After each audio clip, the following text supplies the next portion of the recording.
আমার হাতে সামান্য সময় থাকলেও এই বিপন্ন পরিবার, দুঃখী পরিবারের কাছে চলে যাওয়ার চেষ্টা করতাম, কিন্তু ওই সময়টা আমার হাতে ছিল না। যার কারণে আমি আমার সহকর্মীদেরকে অনুরোধ করেছিলাম যে আমরা সবাই যাব, তাদেরকে সান্ত্বনা দিব, তাদের দুঃখের অংশীদার হব এবং আমরা আওয়াজ তুলব।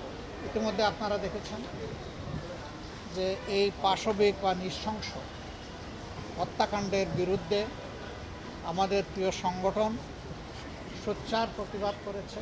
এই নরপশুর বিচার সম্পন্ন হওয়া নয়, বিচার সম্পন্ন হওয়ার পরে শাস্তি বাস্তবায়নের দাবিতেই আমরা কর্মসূচি করেছি।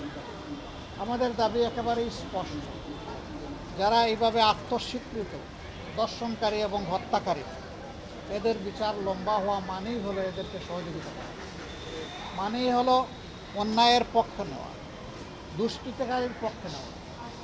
এখানে বিচারটা মাননীয় প্রধানমন্ত্রী তাদের বাসায় গিয়ে আশ্বস্ত করেছেন 15 দিনের মধ্যে বিচার সম্পন্ন করবেন। আমরা দেখতে চাই প্রধানমন্ত্রীর কমপক্ষে এই ওয়াদাটা শতভাগ বাস্তবায়ন হবে, এবং এটি যদি বাস্তবায়ন হয় সারা বাংলাদেশের 18 কোটি মানুষ খুশি হবে, ওনার জন্য দোয়া করবে। আমরা ওনার জন্য দোয়া করতে চাই, দেখতে চাই 15 দিনে এই বিচার সম্পন্ন হবে। যদি বিচার বিভাগ সঠিকভাবে এই কাজ করে, সিরিয়াসলি করে, তাইলে 15 দিন মানে 15 কর্মদিবসের মধ্যে এটি সম্ভব। তারপরে দ্রুততম সময়ের মধ্যে এই রায়কে কার্যকর করার জন্য হাইকোর্টে পাঠাতে হবে। ওইটাও যদি সিনসিয়ারিটি থাকে উদাহরণ সৃষ্টির জন্য, ওইটাও 1 মাসের মধ্যে হয়তো বা সম্পন্ন করা সম্ভব। এবং আমি অনুরোধ করব, আত্মস্বীকৃত এই ধরনের বদমাইশদের পক্ষে কোনো আইনজীবী যেন আদালতে না দাঁড়ায়। আমি আহ্বান জানাবো, এটা নিয়ে কেউ যেন কোনো রাজনীতি না করে। এইটা আমাদের ইজ্জত বাঁচানোর লড়াই। যদি এই মেয়ের বিচার সুষ্ঠুভাবে সম্পন্ন হয়ে রায় কার্যকর না হয়, হাসরের দিন আমরা সবাই আসামি হয়ে যাব। আমরা ওই আসামি হতে চাই না। একথা বারবার বলেছি আমরা, যে এরপরেও আর এই ধরনের দেখতে চাই না, কিন্তু না, হয়েই চলছে, বন্ধ হচ্ছে না। তার মূল কারণ হলো বিচারের নামে অবিচার, বিচারের নামে দীর্ঘসূত্রিতা এবং বিচারের নামে তামসা। এর কারণে বিচারের প্রতি মানুষের কোনো আস্থা নাই। রামিসার বাবা আব্দুল হান্নান মোল্লা, উনাকে যখন লোকেরা জিজ্ঞেস করেছিল আপনি বিচার চান কিনা, উনি বলেছেন আমি কার কাছে বিচার চাই। বিভিন্ন ধরনের হস্তক্ষেপের কারণে আমরা চাই অনাস্থার সংস্কৃতি থেকে বিচার বিভাগ বের হয়ে আসে।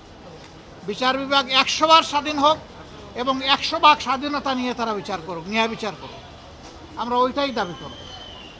আমরা সারা বাংলাদেশের জনগণের পক্ষ থেকে এই দাবি জানাই যে রামিসার এই বিচার অতি দ্রুত সম্পন্ন করে, যেহেতু সে স্বীকার করে নিয়েছে এবং এইখানে অন্য কোনো আলামতের প্রয়োজন নেই, আলামত একদম স্পষ্ট, সে এবং তার স্ত্রী এখান থেকে কোনোভাবেই রক্ষা পেতে পারে না। এই দুইজনকেই বিচারের আওতায় আনতে হবে। এখন ধানাই পানাই করার জন্য আরও কার নাম বলতে পারে, বিচারকে দীর্ঘসূত্রে করার জন্য নাম বলতে পারে, এটি একটা চক্রান্ত। কোনো শয়তান হয়তো এগুলো শিখাইও দিতে পারে। আমরা ওই সমস্ত বিচার নিয়ে, রামিসার বিচার নিয়ে কোনো তামসা করা হোক, এটা আমরা চাই। যার বুকের ধন হারিয়ে গেছে সেই বুঝবে কোন জিনিস সে হারিয়েছে। এই জন্য সকাল থেকে বুকের ব্যথা নিয়ে এখন নিজেই আবার হাসপাতালে সান্ত্বনাটুকু দিয়ে যাই, জানিয়ে যাই যে সারা দেশবাসী, সারা জাতি, বাংলাদেশে এবং বাংলাদেশের বাইরে সবাই আপনাদের জন্য দোয়া করছে। লাখো মায়ের চোখ থেকে পানি ঝরেছে, বাবার চোখ থেকে পানি ঝরেছে, ভাইয়ের চোখ থেকে পানি ঝরেছে, কিন্তু এরকম দুষ্কৃতিকারীরা এগুলা করবে আর আমরা চোখের পানি ফেলবো, এটা আমরা চাই না। আমরা চাই এই সংস্কৃতি একদম বন্ধ হোক।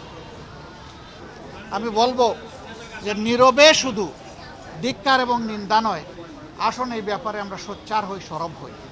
আমি আপনাদেরকে কথা দিচ্ছি, আমরা এ নিয়ে রাজপথে আসি, আমরা এ নিয়ে সংসদে থাকব এবং এ নিয়ে রাজপথে আপনাদের সাথেও আমরা থাকবো ইনশাআল্লাহ।